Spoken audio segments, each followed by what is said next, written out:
next section we're going to talk about and flesh out what is the difference between individual exercises and exercises with a partner, and the reason why we do not use individual exercises. What is an individual exercises? Well, basically you practicing by yourself. Okay.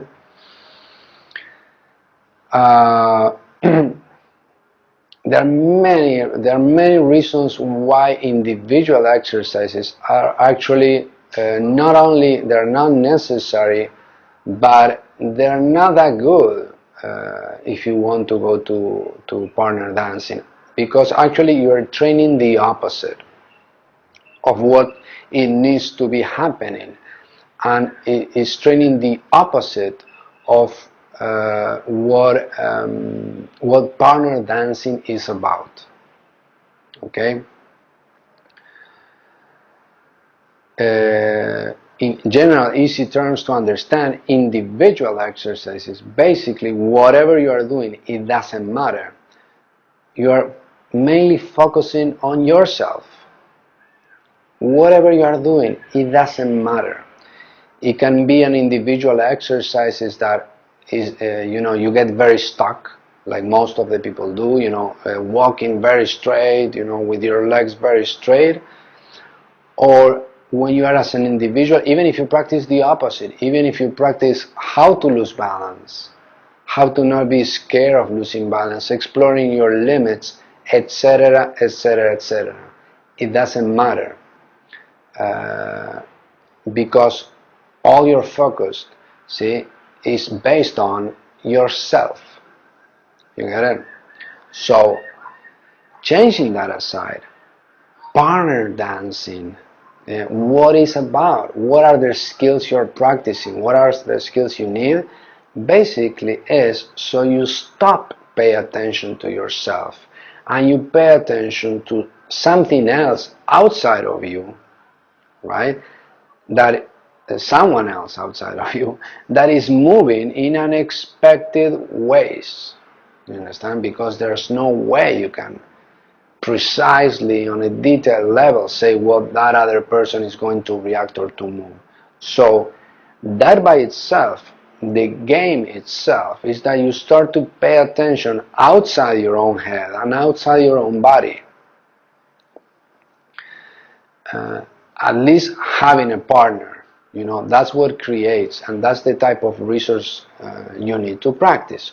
So, to make it clear, when in Tango Discovery you see me explaining some exercises where you do it by yourself, in general terms, first of all, they are very short, and second of all, is to build up emotional states. It's not to build up physical ability. Okay?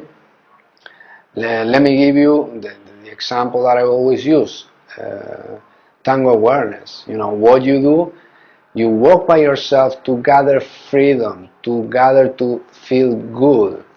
You don't do that to gather balance or to gather flexibility or whatever physical need.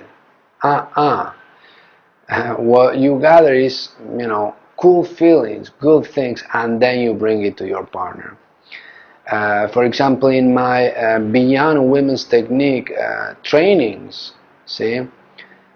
we spend probably that's the only part that I give a lot more individual exercises, but again, it has nothing to do with physical abilities, but they are by themselves, by the way, not because I want to, but because I have to live culturally with where people are coming from.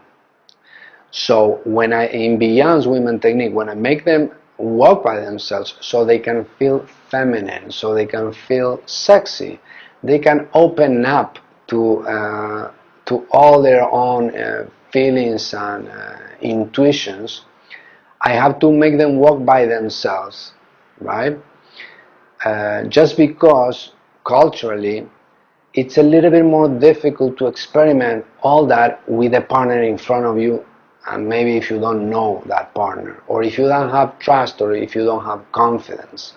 So that's why the only reason why in Beyond Women's Technique I use this individual stuff again is to build up a type of psychological makeup, right, where there are emotions, feelings, sensations, and to explore that.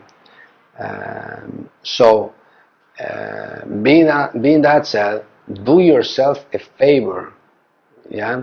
Stop wasting your time with individual exercises, because that is training the opposite of what you're looking for. And do everything with a partner. Your partner doesn't need to be an expert so you practice. Actually, if you are good, for example, and if you know that thing, and you have a partner that is not that good, that's great, because it even creates problems for you. It creates turbulences for you, which you will have to resolve. So it's a great exercise to do everything with a partner, no matter what. So keep the advice, lock in inside you. See you on the next video.